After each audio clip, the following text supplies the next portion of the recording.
Մեկ էլ ասում ես մի րոպե, բայց այս խնդիրներից ոչ մեկը բանակում չի ձևավորվել։ Ոչ մեկը։ Այդ բոլոր խնդիրները քաղաքացիական կյանքից սենց կտոր գալիս են, միտեղ են փազլի կտորները միտեղ հավաքվում են եւ փազլը հավաքվում է։ Շատ པարզ տրամաբանությամբ, շատ པարզ պատճառաբանությամբ, ու մենք սա չենք հասկանում։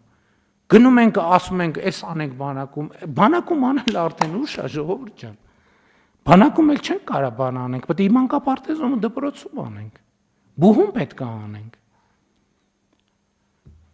Բանակում էլ իր հերթին, սա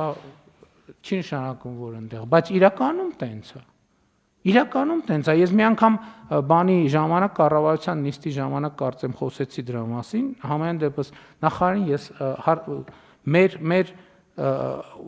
մեր դպրոցականների իմացությունը այո, բայց ֆիզիկական եւ հոգեբանական պատրաստվածության մակարդակը, հոգեբանական պատրաստվածության մակարդակը։ Դեպքեր է լինում, չէ՞ որ ուզում ենք հասկանանք, լավ, ինչի է այդ ամեն ինչը տեղի ունեցել։ Ինչի է տեղի ունեցել։ Եվ հասկանում ես, որ մեր երեխաները դպրոցից դուրս են գալիս հոգեբանական պատրաստություն չունենալով, կյանք են մտնում հոգեբանական պատրաստություն չունենալով։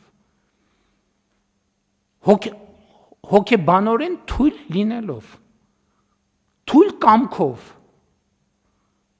Դե եկեք չասենք սա։